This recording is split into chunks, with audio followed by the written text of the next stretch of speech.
आप देख रहे हैं अपना बिहार और आपके साथ मैं हूं विवेक। यूट्यूबर मनीष कश्यप को पटना सिविल कोर्ट से बड़ी राहत मिली है। मनीष अब बिहार में ही नहीं, बिहार के जेल में रहेंगे। तमिलनाडु के सभी मामलों में मनीष कश्यप को बेल मिल चुकी है और इसके बाद मनीष के समर्थकों का जोश भी हाई है। मनीष कश्यप को बड़ी राहत, बिहार के जेल में रहेंगे मनीष। तमिलनाडु के सभी मामलों में बेल।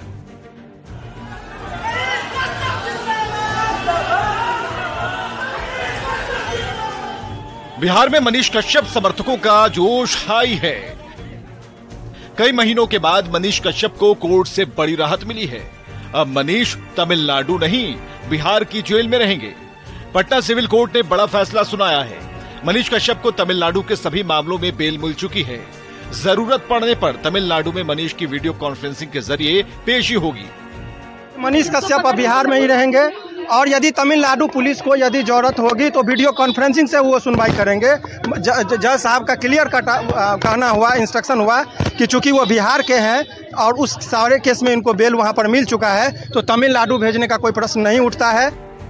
मनीष कश्यप के बिहार आने के बाद से ही मनीष समर्थकों का उत्साह चरम पर है, लेकिन मनीष के वकीलों ने समर्थकों को चेताया है। मनीष के वकील का कहना है कि अगर ज्यादा हंगामा हुआ तो प्रशासन फिर मनीष को तमिलनाडु भेज सकती है। उनके जो भी समर्थक हैं उनको ये समझना चाहिएगा कि प्रशासनिक कारणों से यदि वो हंगामा नाराबाजी करते हैं तो प्रशासनिक कारणों से इनको यहाँ से भेज देगा, यदि प्रशासन के हाथ में चला जाएगा तो इसीलिए उनके समर्थकों को बहुत ज्यादा उन्मादी नहीं होना है। सोमवार को तमिलनाडु से बिहार पहुंचे यूट्यूबर मनीष कश्यप को बेतिया के न्यायालय में सुनवाई के लिए पेश किया गया था। 2 मामलों में मनीष कश्यप को बेतिया कोर्ट में पेश किया गया। कोर्ट ने पेशी के बाद मनीष कश्यप को न्यायिक हिरासत में भेज दिया। पहला मामला बैंक प्रबंधन से दुर्व्यवहार और सरकारी कामकाज में बाधा डालने का है, तो दूसरा मामला बीजेपी के चनपटिया से विधायक उमाकांत सिंह से रंगदारी मांगने और जान से मारने की धमकी देने का है। आपको ये बताएं कि तमिलनाडु में बिहार के मजदूरों की कथित पिटाई का वीडियो गलत तरीके से बनाकर वायरल करने के आरोप में मनीष कश्यप तमिलनाडु की जेल में बंद थे। न्यूज़ 18 के लिए पटना से संजय कुमार की रिपोर्ट।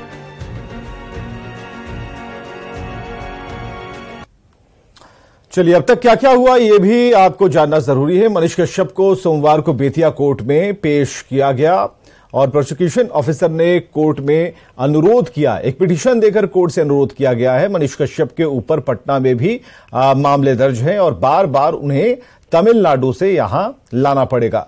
मनीष को बेतिया जेल शिफ्ट करने पर आसानी होगी। तमिलनाडु के मामले में वीसी के जरिए उनकी पेशी कराई जाएगी। तो अब तक क्या क्या हुआ ये हम आपको बता रहे हैं। और जो दलील ये थी कि कोर्ट ने उन्हें पटना ले जाने का आदेश जारी कर दिया और आज मनीष कश्यप की पटना सिविल कोर्ट में पेशी हुई और पटना सिविल कोर्ट ने मनीष कश्यप को राहत दे दी। अब मनीष कश्यप बिहार की जेल में रहेंगे। मनीष को तमिलनाडु के सभी मामलों में बेल मिल चुकी है।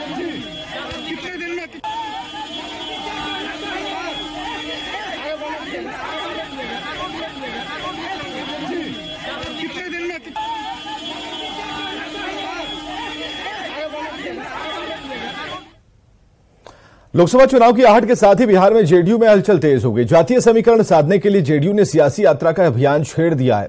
कर्पूरी चर्चा, भाईचारा और भीम संवाद के जरिए जेडीयू की अल्पसंख्यक और खास जातियों के वोटों पर उनकी नजर है।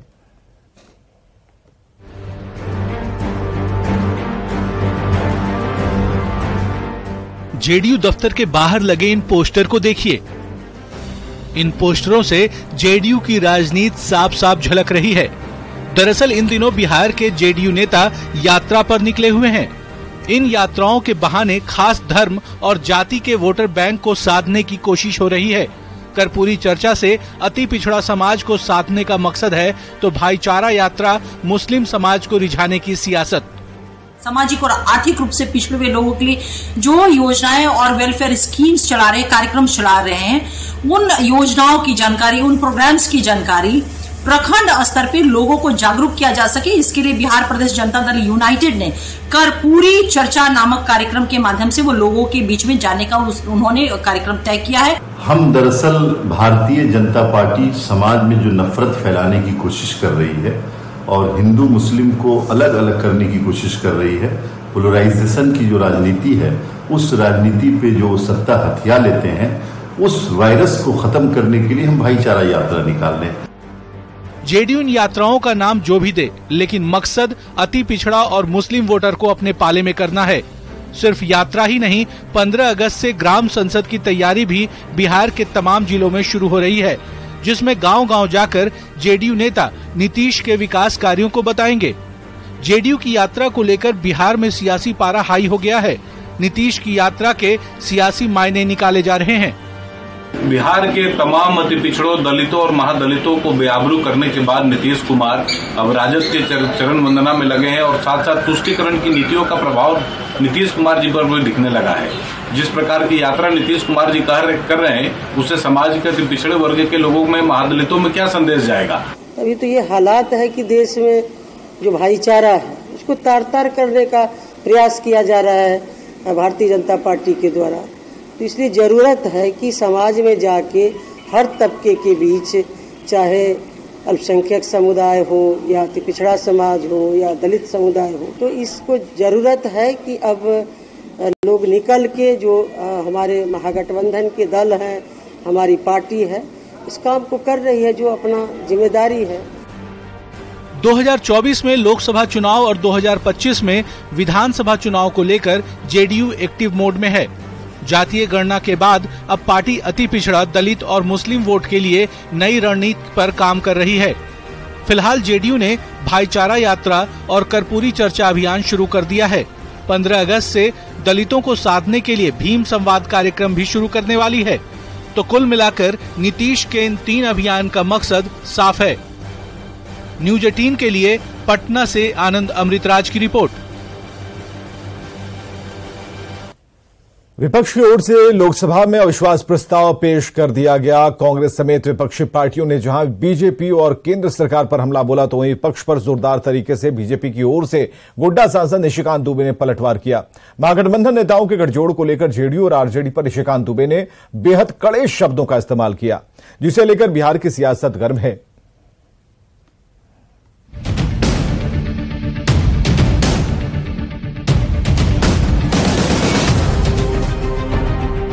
केंद्र सरकार के खिलाफ लाए अविश्वास प्रस्ताव पर लोकसभा में चर्चा शुरू हुई तो सियासत की सुई 360 डिग्री पर घूम गई। कांग्रेस सांसद गौरव गोगोई ने प्रस्ताव पेश किया था, जिस पर सदन में जवाब राहुल गांधी को देना था, पर राहुल के उस वक्त मौजूद नहीं होने पर गौरव गोगोई ने चर्चा की शुरुआत की। शुरुआती हो हंगामे के बीच जब स्पीकर ओम बिड़ला ने बीजेपी की ओर से सांसद निशिकांत दुबे को अपना पक्ष रखने का मौका दिया, तो सदन में निशिकांत दुबे ने एक के बाद एक कई हमले विरोधियों पर किए। बिहार की महागठबंधन सरकार में शामिल पार्टियों जेडीयू और आरजेडी के बीच के संबंधों को कुछ इस तरह समझाने की कोशिश की कि ये आंख का अंधा नाम नयन सुख, सब एक दूसरे से लड़ रहे हैं, लेकिन नाम क्या रखा है? इंडिया। लालू प्रसाद जी हैं सर, लालू प्रसाद जी को ललन जी ज्यादा बताएंगे बोलते हुए। यदि इस हाउस में सही सही बोलेंगे तो, यदि सच बोले तो आज जो लालू प्रसाद जी के बेटे को जो है उन्होंने, जिसने उप मुख्यमंत्री बनाया है, वही उसके जो है विरोध में खड़े थे सर। और यहां की कांग्रेस सरकार थी 95 में, जिसने कि लालू जी को अंदर कर दिया। हमसे किस बात का विरोध? विरोध तो आपको कांग्रेस से होना चाहिए ना। ये ललन जी पिटिशनर थे, यही तो मैं कह रहा हूं सर।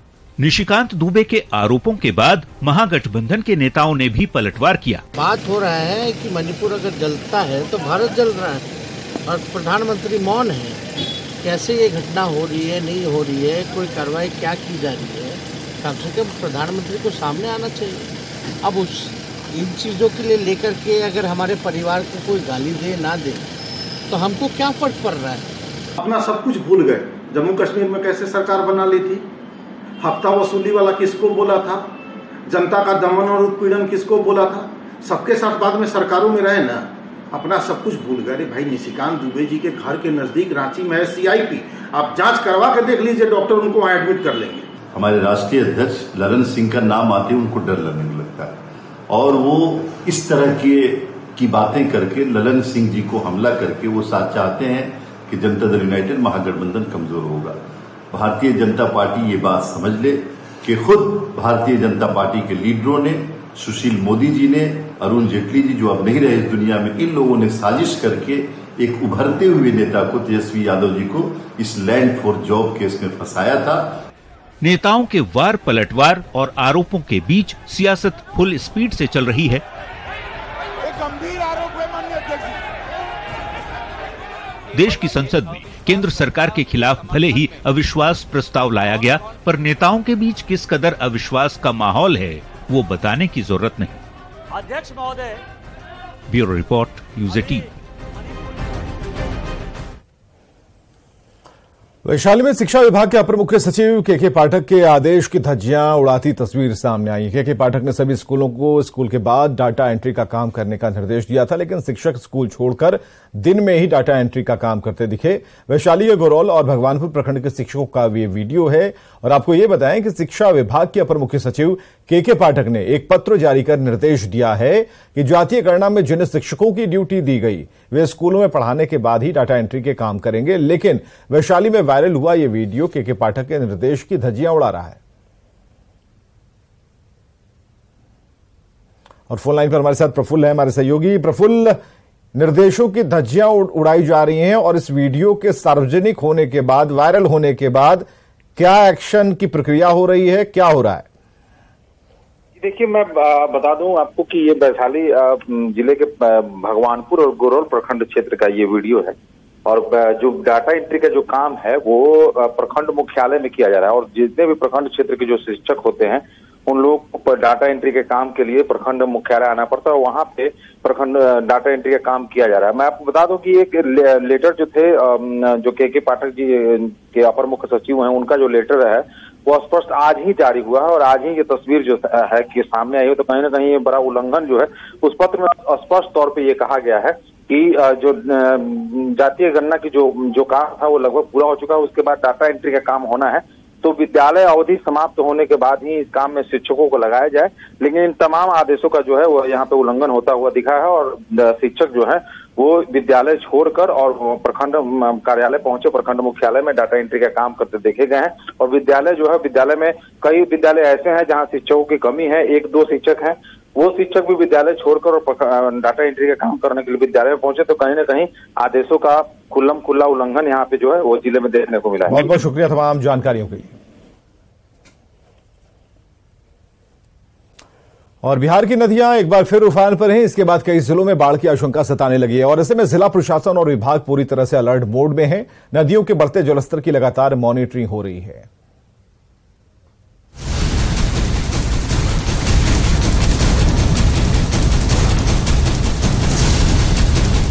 नेपाल में हो रही भारी बारिश की वजह से बिहार में कई नदियों का जलस्तर बढ़ने लगा है।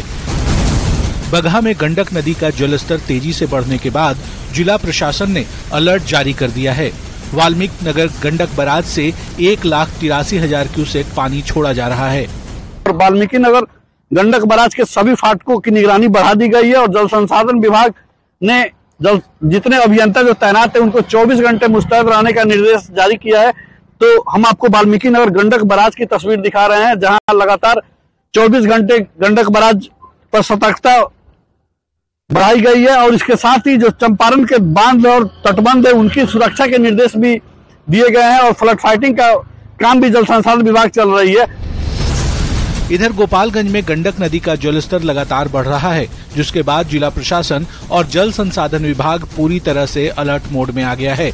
अधिकारियों ने गंडक नदी का जलस्तर खतरे के निशान से ऊपर जाने की संभावना जताई है। हालांकि फिलहाल बाढ़ का कोई खतरा नहीं है। बढ़ोतरी होने से जल संसाधन विभाग के जो अभियंता हैं वो अलर्ट मोड में एक बार फिर से आ चुके हैं। गोपालगंज की जो तटबंध है वहां पर निगरानी बढ़ा दी गई है, चाहे वो पतहारा छरकी हो या फिर टंडसपुर बांध हो। वहां पर अभियंताओं ने 24 घंटे तटबंधों की निगरानी जो है वो बढ़ा दी है। इसके साथ ही फ्लड फाइटिंग से संबंधित जो मटेरियल है उसे स्टॉक करके रखा गया है। शिवहर में बागमती नदी ने रौद्र रूप दिखाना शुरू कर दिया है, जिससे नरकटिया गांव में बाढ़ का पानी घुसने लगा है। शिवहर मोतिहारी SH 54 पर पानी का तेज बहाव हो रहा है, जिससे इलाके में लोगों का आना जाना बाधित हो गया है। डीएम ने खुद बेलवा में बाढ़ की स्थिति का जायजा लिया और जरूरत पड़ने पर किचन कम्युनिटी चलाने की बात कही है। डिलीवरी है, राइजिंग बढ़ रहा है, लेकिन अभी हमारा शिवहर पूरा सुरक्षित है और उनको कार्यपालक अभियंता को निर्देश दिया गया है कि जितने भी वनरेबल पॉइंट है वहाँ पर आदमी लगा के पॉइंट को चेक करते रहे और किसी भी तरह की कोई जरूरत होने पर तुरंत उस पर एक्शन लेके कार्रवाई करें। मुंगेर में भी हर घंटे गंगा नदी का जलस्तर 2 सेंटीमीटर बढ़ रहा है, जिससे गंगा के भी निचले इलाके में बाढ़ की आशंका सताने लगी है। अगर ऐसे ही नदियों का जलस्तर बढ़ता रहा तो निचले इलाकों में परेशानी बढ़ सकती है। न्यूज 18 के लिए बगहा से मुन्ना राज और गोपालगंज से गोविंद कुमार के साथ शिवहर से राकेश रंजन की रिपोर्ट। लगातार हो रही बारिश की वजह से बिहार की प्रमुख नदियों का जलस्तर बढ़ता जा रहा है। सोमवार शाम से ही गंगा, गंडक और कोसी नदी के जलस्तर में वृद्धि हो रही है और मौसम विभाग की माने तो बिहार में भी मानसून इसी तरह मेहरबान रहेगा। इसकी वजह से नदियों का जलस्तर बढ़ेगा। गंगा के जलस्तर में सबसे ज्यादा पटना और भागलपुर में बढ़ोतरी हो रही है, जिससे दियारा इलाके में कई गांवों में पानी घुसने लगा। नदियों के बढ़ते जलस्तर पर जानकारी दे रहे हैं आनंद अमृतराज। बिहार के कई जिलों में मानसून की बारिश लगातार होने से गंगा के साथ साथ गंडक और कोसी नदी के जलस्तर में भी बढ़ोतरी देखी जा रही है। इस वक्त हम आपको तस्वीर दिखा रहे हैं गंगा नदी की तस्वीर। गंगा के नदी के जलस्तर में लगातार बढ़ोतरी हो रही है और जल संसाधन विभाग के माने तो आने वाले कुछ दिनों में जलस्तर में और भी बढ़ोतरी हो सकती है। और इस वक्त जो गंगा नदी की तस्वीर आप देख रहे हैं, ठीक बगल में दियारे का इलाका आपको नजर आ रहा होगा और दियारा के इलाके में भी कई गाँव में गंगा का पानी प्रवेश कर चुका है और धीरे धीरे जलस्तर में बढ़ोतरी ही हो रही है, जो दियारा वासियों को मुसीबत में डाल सकती है। और पिछले कुछ दिनों से लगातार बारिश होने की वजह से सिर्फ गंगा नदी ही नहीं बल्कि गंडक और कोसी जैसे नदियों में भी धीरे धीरे जलस्तर में बढ़ोतरी देखी जा रही है। आज ही गंडक नदी में लगभग पौने 2 लाख क्यूसेक पानी का डिस्चार्ज हुआ है और कोसी नदी के जलस्तर में भी बढ़ोतरी देखी जा रही है। लेकिन गंगा नदी में बढ़ते जलस्तर की वजह से समस्या बढ़ती जा रही है और इस वक्त हम आपको तस्वीर दिखा रहे हैं गंगा नदी के जलस्तर की तस्वीर। देखिए, गंगा का चौड़ा पाट है, पटना के किनारे गंगा का चौड़ा पाट है और उस चौड़े पाट में गंगा नदी की तस्वीर से आप समझ सकते हैं कि जलस्तर में कितनी बढ़ोतरी हुई है और जबरदस्त बढ़ोतरी इस वक्त देखी जा रही है। और खासकर एक तस्वीर हम आपको और भी दिखा रहे हैं, जो जेपी सेतु है ठीक उसके बगल में गंगा पाथवे जो बना हुआ है, उसके किनारे भी पानी धीरे धीरे बढ़ने लगा है। यानी कि गंगा के जलस्तर में बढ़ोतरी होने से जो गंगा के किनारे के इलाके हैं वहां पे तो पानी का प्रवेश हो ही रहा है, लेकिन अगर ये जलस्तर में लगातार बढ़ोतरी होती रही तो गंगा जिधर जिधर से गुजरती है उन तमाम इलाकों में, भागलपुर, मोकामा जैसे इलाकों में भी बाढ़ का खतरा बढ़ सकता है। लेकिन इस वक्त पटना के किनारे हम आपको गंगा नदी की तस्वीर दिखा रहे हैं, जहां पे लगातार जलस्तर में बढ़ोतरी होने की वजह से लोगों की चिंता और जल संसाधन विभाग की चिंता भी बढ़ सकती है। कैमरामैन अजय दुबे के साथ आनंद अमृतराज, न्यूज 18 नेटवर्क, पटना। बिहार में पिछले हफ्ते लोग भीषण गर्मी से परेशान थे। मानसून की दगाबाजी से इलाके में सुखाड़ के हालात थे और अब जब ज्यादातर जिलों में झमाझम बारिश हो रही है तो कई शहरी इलाकों में लोग मुसीबत में हैं। सवाल है कि मानसून को मुसीबत किसने बनाया।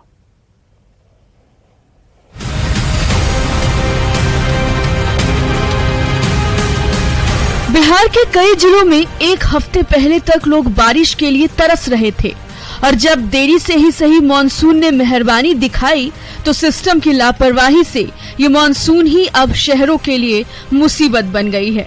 ये तस्वीर भागलपुर तिलक मांझी विश्वविद्यालय परिसर की है, जहां चारों तरफ पानी ने कब्जा जमा लिया है। कई हॉस्टल कैंपस में घुटने भर पानी जमा हो गया है तो कमरों में भी कुर्सी से लेकर बेड तक सभी पानी में है, जिसकी वजह से खाना बनाने से लेकर शौचालय तक की भारी मुसीबत खड़ी हो गई है। पूरा मतलब जितना सारा पर्वतीय का मतलब पानी सब आता है, सब यही हॉस्टल में आके जमा हो जाता है, जिसके कारण से हम लोग को दिक्कत हो रहा है। कई हॉस्टल प्रभावित है इससे लगभग 6-7 हॉस्टल प्रभावित है। इस एरिया का सारा हॉस्टल जितना है सभी प्रभावित है पानी से। हालत खराब है, रूम में पानी घुस चुका है, सांप बिच्छू निकलते हैं। आप लोग क्या करेंगे? हाफ पैंट में तत्काल कुछ व्यवस्था भी नहीं कर रहे हैं सर। पूर्णिया में भी 24 घंटे में करीब 200 मिलीलीटर से ज्यादा बारिश के बाद शहर में हर तरफ झील जैसी स्थिति हो गई है। पूर्णिया मेडिकल कॉलेज में भीषण जल जमाव होने से अस्पताल की महिला वार्ड से लेकर SNCU वार्ड और इमरजेंसी तक में पानी भर गया है, जिससे मरीजों के साथ साथ अस्पताल के डॉक्टर और कर्मचारी भी परेशान हैं। सबसे दर्दनाक तस्वीर हाउसिंग कॉलोनी से आई है, जब बारिश का पानी घर में घुस गया और घर में बेड से लुढ़क कर 5 महीने का एक बच्चा पानी में गिर गया, जिससे उसकी मौत हो गई। न्यूज 18 के लिए भागलपुर से आशीष रंजन के साथ पूर्णिया से कुमार प्रवीण की रिपोर्ट। और बड़ी खबर आरा से, जहां छात्रा को मनचलों ने गोली मार दी है। छेड़खानी का विरोध करने पर गोली मारी है। बड़ी खबर हम आपको बता रहे हैं आरा से, जहां छात्रा को मनचलों ने शिकार बनाया, उसे गोली मारी है। छेड़खानी का छात्रा विरोध कर रही थी और इसी विरोध के कारण उसे गोली मार दी गई। बताया जा रहा है कि छात्रा 9वीं में पढ़ती थी, जिसे गोली मारी गई है और नर्सिंग होम में उसे इलाज के लिए भर्ती कराया गया है। नवादा थाना इलाके की यह घटना है, बीडी पब्लिक स्कूल के पास की यह घटना है। तो ये तस्वीरें आप देख पा रहे हैं, गोली निकाली गई है, नर्सिंग होम में इलाज के लिए उसे भर्ती कराया गया है। आरा से बड़ी खबर, छेड़खानी की बढ़ती घटनाओं के बीच अब गोलियां चलनी शुरू हो गई हैं।